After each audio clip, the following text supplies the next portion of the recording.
Welcome to the What the Fuck Is That podcast, where we ask the age-old question of what the fuck is that? I'm your host, Jess. I'm Jen. And it's spooky season. Ooh. Did you like those sound effects? I did. I'm hoping we can do something better soon. I did that with my mouth. I thought it was pretty good. Anyways, it's spooky season. It is spooky season. My favorite season. Oh, I'm so ready. I have a pumpkin purse, and then I got this really cute, ghosty, like, checkered shirt at Target. And I went to the coffee shop the other day and was editing the podcast. And mind you, it's September right now while we're recording. Yes.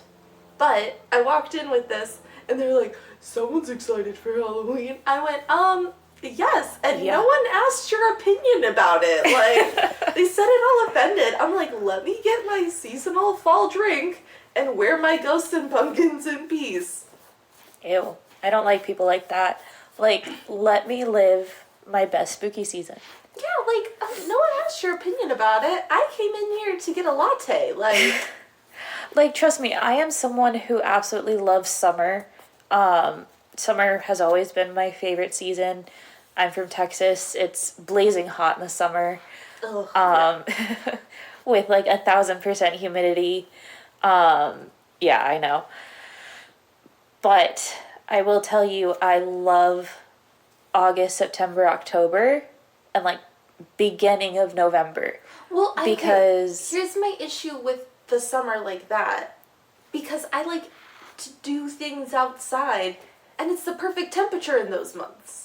fair, but for me, the perfect temperature to do things outside is the summer. Because I equate summer outside activities with like beach, pool, water park. Yeah, that's fair. You know, stuff like that includes the water. I've always been someone like that. However, August, September, October, again, beginning of November, I love, love, love because football season is back, and then Halloween, and then Dia de los Muertos.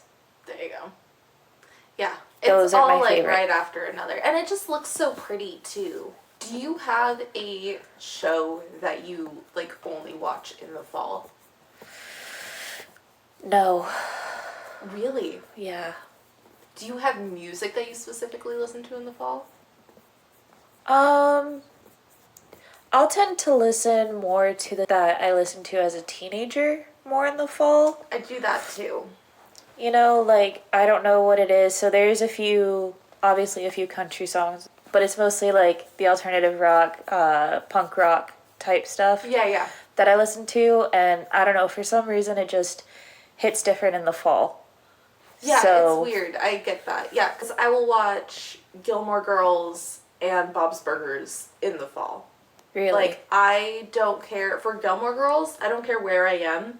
I will restart and start at episode 1 in the fall, which is the proper way to do it. And you also skip the last season. I have strong opinions about this. You skip the last season. Amy Sherman-Palladino didn't do it. It's not worth watching.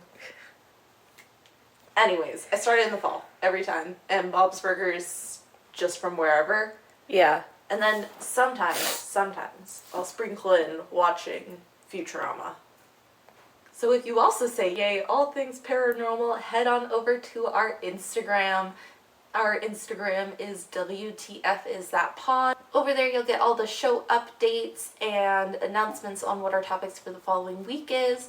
If you're just listening to us and you're like, oh my god, I really love these spooky bitches, head on over to our Patreon. That's Patreon at WTFIsThatPodcast. Over there, there's all kinds of different tiers that can get you all kinds of different things, from special Discord chat to early episodes and special Patreon-only content. Again, that is Patreon at WTFIsThatPodcast. And with that, let's head into our first spooky, ooky October episode, because these episodes that are going to be happening in October are ones that we picked specifically because they're uber ooky. For spooky season. if you would like to send in your favorite ghost story. You're sitting by a fire. What is your favorite ghost story to tell? Your favorite one that you've heard? So whatever creepy pasta that you've seen that you're like, yes, this is the one. Send it our way, and we're going to be doing a special Halloween episode of just spooky campfire stories. Yes. Super excited for that. Yeah, so with that, let's get into it. Hey, Jess. Hey, Jen. Have you ever heard of the Queen Mary? The fuck is the Queen Mary? I'd love to tell you. Okay. Okay, so the Queen Mary, if you don't know, is this ginormous, wonderful, haunted ship. Ooh, we love a haunted ship. Yes. I don't know why, but I feel like haunted ships are particularly spooky. I don't know, maybe if it's because, like, those are, like, more close quarters. Oh, maybe they have to spend so much time on them. Yeah. Ooh. Like, and maybe it's that. metal, Yeah. so it's, like, embedded into... Yeah. No. So, we are going to start with the history of the Queen Mary herself. Awesome. We love a gal's upbringing story. Yes. The construction of the Queen Mary began in 1930 in Clydebank, Scotland. Okay. Due to the Great Depression, construction stalled for years during that period. Ah, yes. The whole Great Depression of it all. Yeah. Fun times. Not really. Notoriously fun times, the Great Depression. 0 out of 10 would recommend. When construction resumed, Cunard Line spared no expense. During the construction, this now glorious ship was simply known as job number 534. Love it. Yep. So simple, right? Yeah. 534. Love the numbers. Great. So there's a legend behind the name. Okay. Okay, so according to tradition, Cunard ships have always had a name that ended in IA. Their ships were known as the Morantina, the Acantina, the Berengaria, if that's how I'm saying it. That sounds right to me. Yeah, I mean, it. It sounded pretty. I tried typing out how they sounded so that way I could remember. You were so confident about it too, going into the recording. Like. I am not confident in it whatsoever, so if I butchered that, I am so sorry. Legend says Cunard directors went to King George to ask for his blessing to name the ship after England's greatest queen. By this... You gotta be more specific. You're gonna piss some people off. You gotta be more specific. Yeah. That is so vague. Yep. So by this, they meant Queen Victoria, the king's grandmother. Oops. Yeah. Like, not even his mom, his grandmother. His grandmother. Yep. Reportedly, the king replied, "My wife will be delighted you are naming the ship after her," meaning Queen Mary. Ooh. So they named her the Queen Mary. Which, like, what are you gonna do? Exactly, like you can't offend the king. You can't offend the queen either. Yeah. She's still the queen. That is very true. You know, just going around offending a whole bunch of royalty. Not a great idea. Dumbass didn't think, all their other ships end in IA. She must be such a fucking great queen that they are changing their whole prerogative on how they name ships just for her. Like, honey, what? Yep, What? that's literally what this man thought. Yeah, so that's how the Queen Mary got her name. On May 27th, 1936, the Queen Mary set off on her maiden voyage, departing from Southampton, England. The ship contained 5 dining areas and lounges, 2 cocktail bars, 2 swimming pools, a grand ballroom, a squash court, and even a small hospital. So the Queen Mary set a new benchmark in transatlantic travel, which the rich and famous considered the only civilized way to travel. Oh yes, the transatlantic, just like civilized people. God, that was... That's what they sounded like, no? Is that what they sounded like? I'm I don't assuming know. so. I don't know. I wasn't there. Were you? No, that's why I did that. Okay. I can't with you today. Anyways, it's said that in 1934, as the Queen Mary launched, a well-known English psychic by the name of Lady Mabel Fortescue Harrison Oh. would predict, and I quote, "The Queen Mary will know her greatest fame and popularity when she never sails another mile or carries another fare-paying passenger." Oh shit. Yep. Alright. And I'm sure people thought that she was crazy, like... Well, and it doesn't really make sense. It doesn't, no. So, I mean, I can understand why they would be like, take that prediction with a grain of salt. Yeah, you just know? be like, okay, lady. In the ship's lifetime, she carried an estimated 2.2 million passengers during peacetime, 810,000 military personnel during World War II, and is estimated to have 50 million visitors in Long Beach, California since her retirement. Oh shit. So, yeah, I'd say she became famous and popular bit. after she stopped sailing. Just slightly. You know, just 50 million people coming and visiting her. So now we're going to talk about the luxury ship that she started out as to World War II era. Okay. 3 years after her maiden voyage, the Queen Mary was considered the greatest ocean liner in the world. Oh, wow. She carried Hollywood celebrities such as Bob Hope, a famous comedian, and Clark Gable, who's known for his role in Gone with the Wind, to royalty such as the Duke and Duchess of Windsor. Even dignitaries such as Winston Churchill was a passenger. During her time as a cruise line, she would set a new speed record that was held for 14 years. Oh, shit. Yeah, she was fast, considered fast. However, in September of 1939, after docking in New York, that would be the last time she carried a civilian passenger for years. Oh, poor baby. Yeah. As World War II began, she was stripped of her luxurious amenities and painted a camouflaged gray color. Oh, I bet she just looks sad. I know.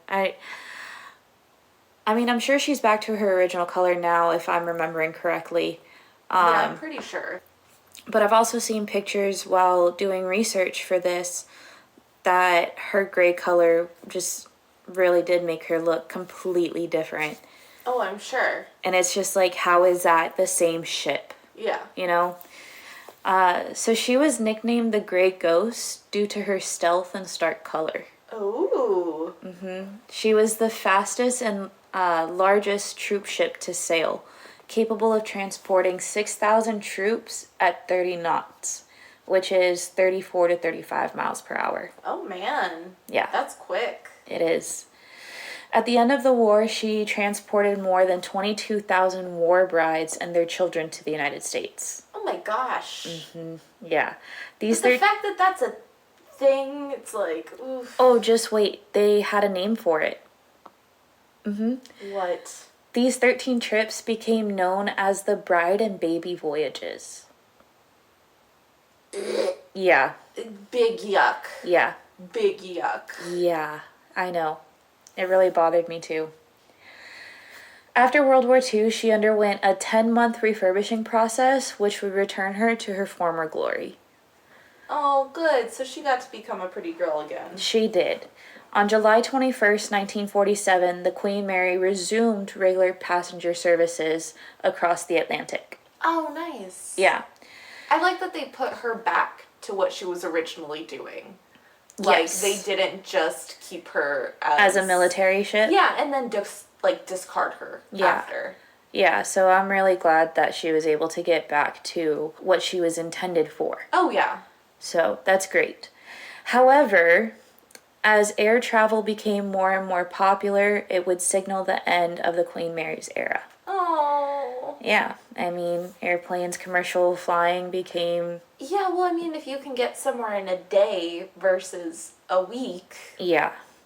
You know, why not? Yeah. makes a little more sense. A little bit. So by 1965, the Cunard fleet was losing money as they continued to operate, so they decided to retire and sell the legendary ship. On October 31st, 1967, the Queen Mary left for her final cruise and arrived in Long Beach, California on December 9th, 1967. Oh, wow. So she's been there for a long time. Yeah. And I didn't realize that she was in commission until 1965. 1967. That's a while. Yeah, that's a long time. So now the Queen Mary acts as a floating hotel, attraction and event venue, wedding venue, and houses 3 world-class restaurants. Oh, wow. I didn't realize there was that much in it still. I didn't either. And so now I'm really excited if we get to go. So let's get into the hauntings of this ship. Thank you for the sound effects. You're welcome. So there have been 49 reported deaths on the ship. However, 150 spirits have been reported. Oh, that's fun. Well, I mean, like, it was a warship. Exactly. And there's different kinds of hauntings, so... Yeah. And I mean, we know that there are transient hauntings as well, so I'm sure things come and go. And you said reported, so, like, that's the other thing, too. Yeah, so you never all of know what was, like... real and what was kind of made up. Yeah, or what was just kind of swept under the rug, and... Yeah, that too. So, we're going to get into certain sections of the ship and why they're haunted or why they're like the hot zones of the ship. Gotcha. Okay? So, the first room we're doing is Stateroom B340. Cool. In 1948, a third-class British passenger by the name of Walter J. Adamson passed away in this room. Oh, shit. The details of his death are unknown. Ooh. Yeah, so that's red flag. If they go unknown, it's like, why? Red flag number 1. Why is it unknown? Yeah. So, in 1966, a woman staying in the room reported she was woken when her bed covers were pulled off of her and a man was standing at the foot of the bed. Ooh, no, we don't like that in any context. No, not at all. She screamed and called for the steward, but the man vanished into thin air. No.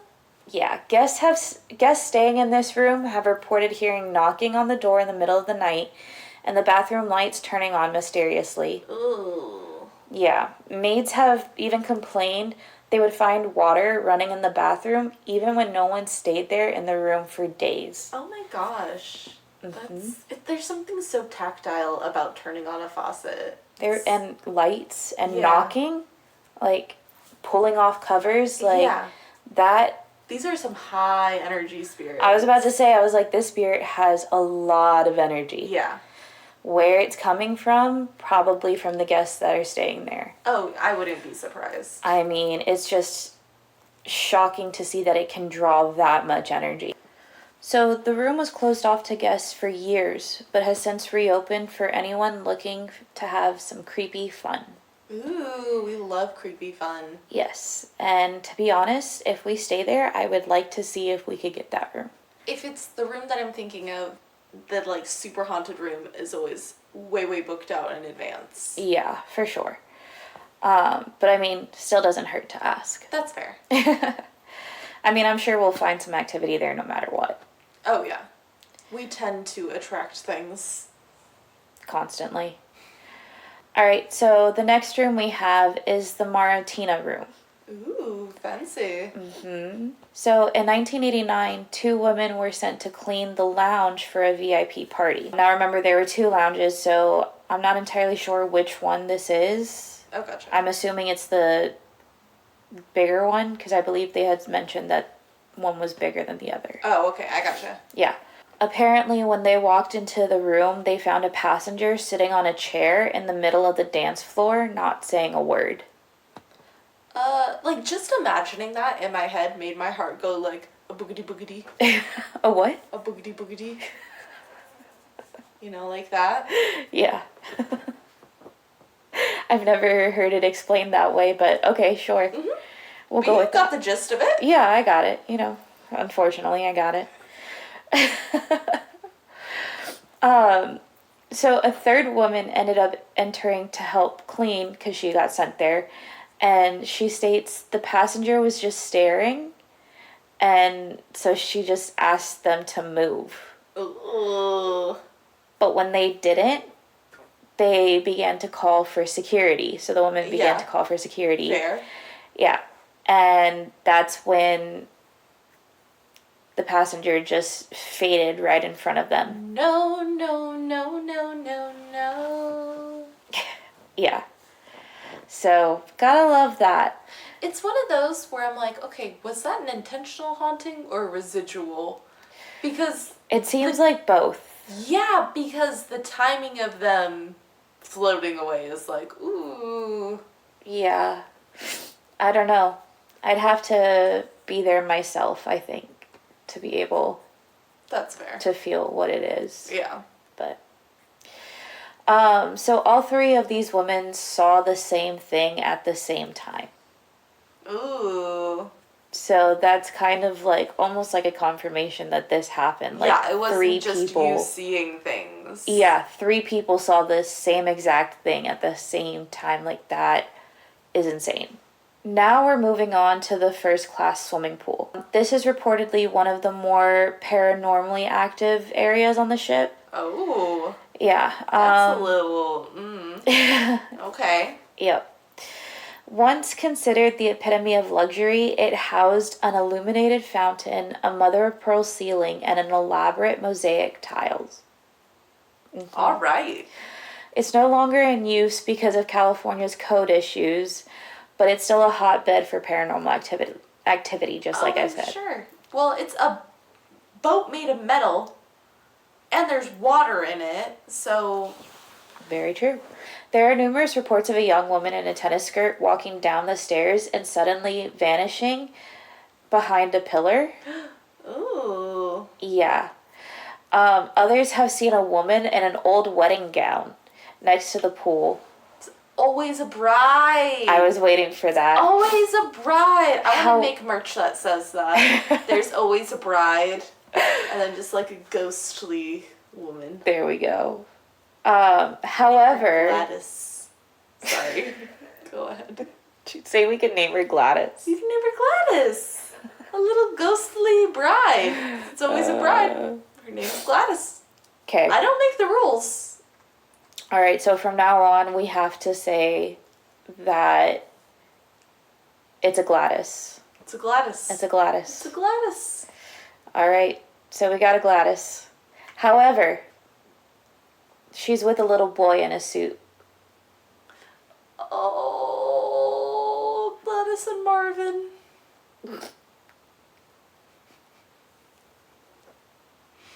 I don't know. That was the first name. That was the first name. That was the first name that came to mind. Not like Little Billy. Nope. Tommy. Marvin. All right. Again, I don't make the rules. Lastly, in this area, people have claimed to see a cloud of steam appearing out of nowhere and seeing a little girl in a blue and white dress who then disappears in an instant. Ooh. Okay, so if we're giving the other 2 names, I want to name her Coraline. I like it. Okay. Dig. Cool. But, okay, here's what's throwing me off. How specific their outfits are. That's my thing. It's not just like, oh, it was a woman in a dress. No, it was a woman in a tennis skirt. It was a little girl in a striped dress. So that's telling me that these are very clear apparitions that are coming out. Yep. So a lot of energy on this ship. Oh, yeah. Which would make sense even if it was a residual haunting, because people are on those ships for transatlantic for... How long was a transatlantic, like, trip? Let's see. I'd say about a month and a half. Because... Oh, shit, I said a week earlier. Yeah. Because if you look at when she took her final cruise, it was in October. It was the very last day of October. Well, I guess she was going from, like, England, Scotland to California, so you have to go all the way down. Yeah. My brain's thinking just to the East Coast. Oh, yeah. I can see where you're, Yeah, where that's where I was that. getting confused. Yeah, as to where they actually arrived in Long Beach in December. So early December, December 9th. Okay, so honestly, residual haunting would make sense then, because people are spending so much time on the ships. Yeah. That you're just kind of going to be, and so close together. Like, so much energy so close together for such a long period of time. Yeah.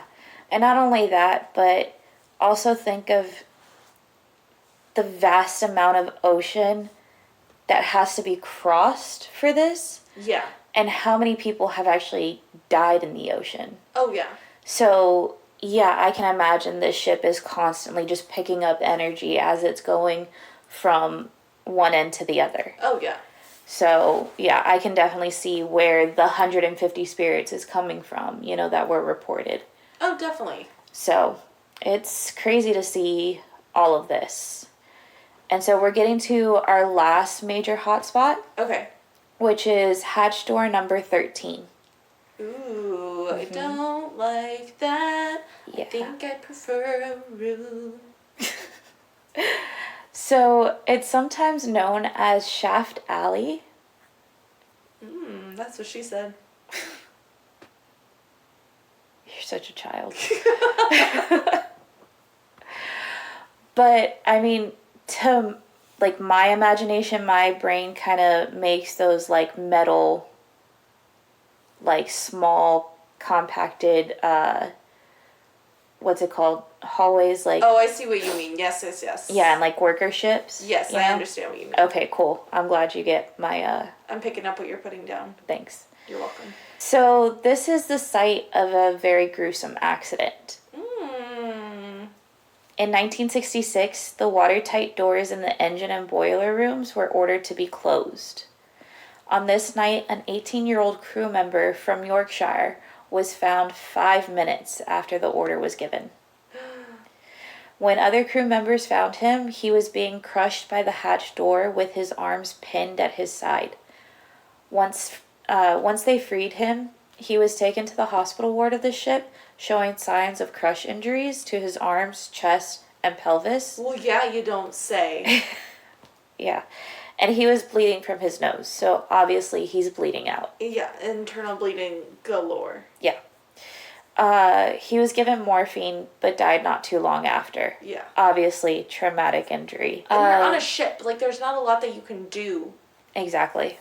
Yeah. It just was kind of try to make him comfortable while he died. Yeah.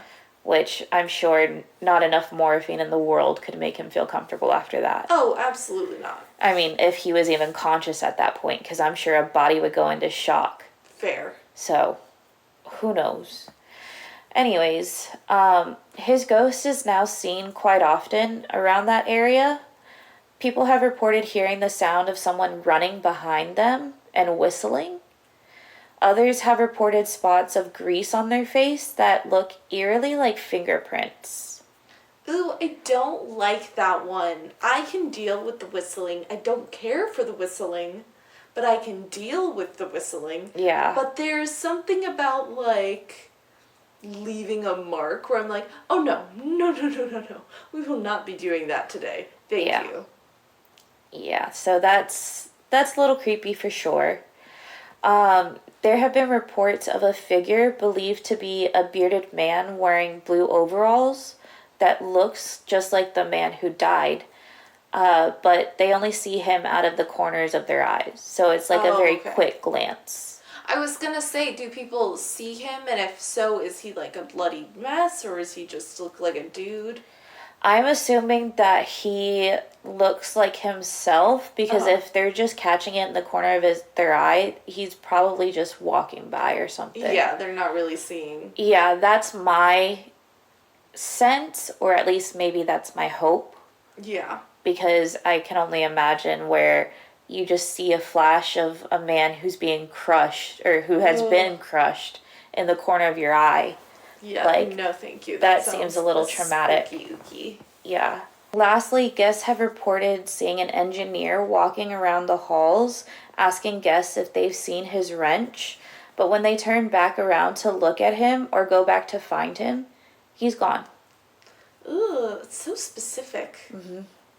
The fact that these are so specific. Yeah, like, that's the biggest thing. Like, you hear about different hauntings, and you get details of, like, a man, woman, long hair, short hair, but it's the fact that it is so eerily specific about what it is that they're looking for. And that they're interacting with guests. Yeah.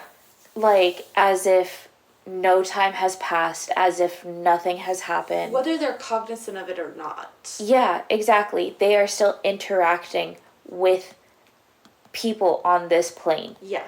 Like, not realizing that they're not here anymore. Yeah, that they're not physically able to. And it's just like, I also kind of want to know, is this a conscious thing? Because I can see where some spirits, like I've interacted with before, have manifested just to fuck with me. And you know exactly who, because I know he's talking to you right now.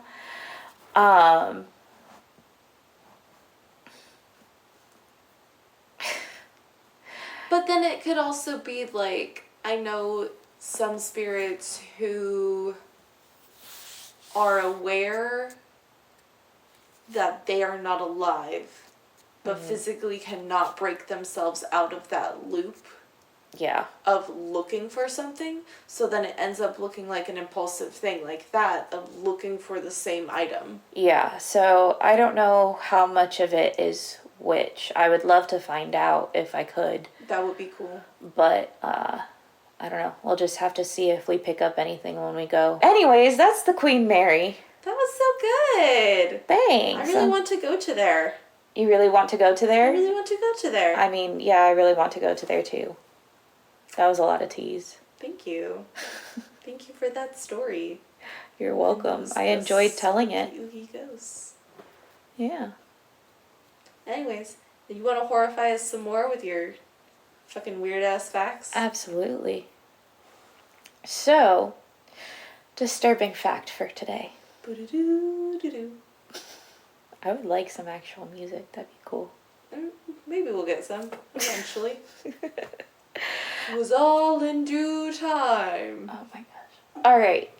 So, in order to tell this particular disturbing fact correctly, okay, we need to have a little anatomy lesson first.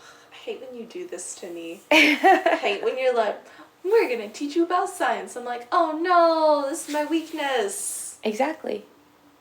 And I love teaching about science. It's the coolest thing.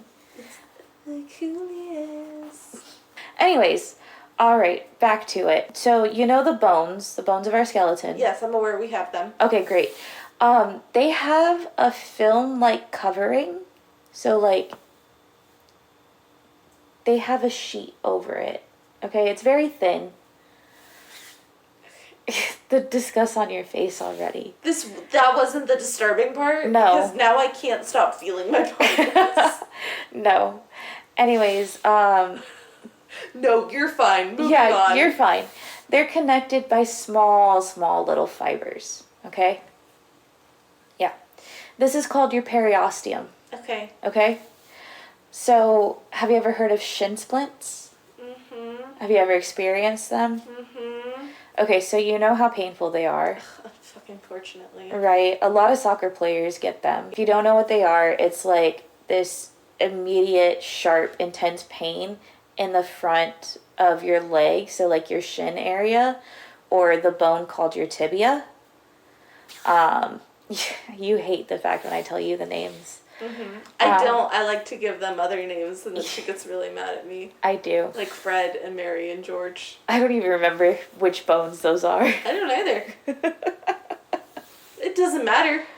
Oh, They great. change every time. You didn't get the point of that? Oh, God. That's not how it's supposed to work. That's how it works in my little noggin. Anyways, let's get to the disturbing fact. Alright? No. So, well, too bad. Fucking deal with it. Exactly. So, when someone experiences shin splints, Mm-hmm. what you're feeling is that periosteum basically being ripped off the bone. Oh, my tummy. Oh, my tummy. Because I was already feeling my bones, and now I feel them more. Okay, well, fucking thank you. You're welcome. It's not really a thanks. Well, it made me feel better. It made me stop thinking about my shoulder. Well, you're welcome, I guess. Anyways, if you like this and would like to get updates on our show as things come out, head on over to our Instagram. That's WTF is that pod. Over there we do all of our fun little announcement things. You can send us messages and all those goodies. If you were listening to this and you decided I really enjoy these spooky bitches, head on over to our Patreon. That's WTF is that podcast at patreon.com. And with that, welcome to the spookiest month of the year. Woohoo. Bye. Bye. Bye. Bye. Bye. Bye. Bye.